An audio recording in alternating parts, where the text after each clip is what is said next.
আসসালামু আলাইকুম সুপ্রিয় দর্শক, কেমন আছেন সবাই? চলে আসলাম ছোট একটা ব্লগ নিয়ে।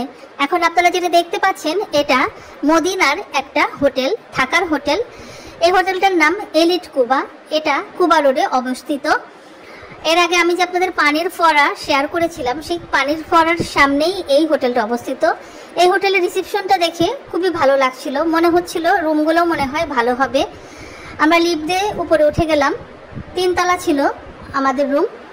সেখানে যেয়ে আমার রুমটা একদম পছন্দ হয়নি, কারণ রুমটা দেখতে পুরোটাই লাগছিল ফ্ল্যাট বাসার মতো।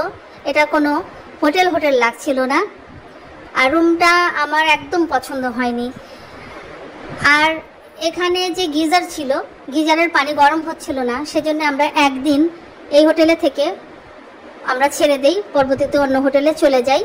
কারণ তখন শীতকাল ছিল আর গিজার ছাড়া চলা একদম দায়ী, সেজন্যই আমরা এই হোটেলটা ছাড়তে বাধ্য হয়েছিল। তো আজ এই পর্যন্তই। সবাই ভালো থাকবেন। আল্লাহ হাফেজ।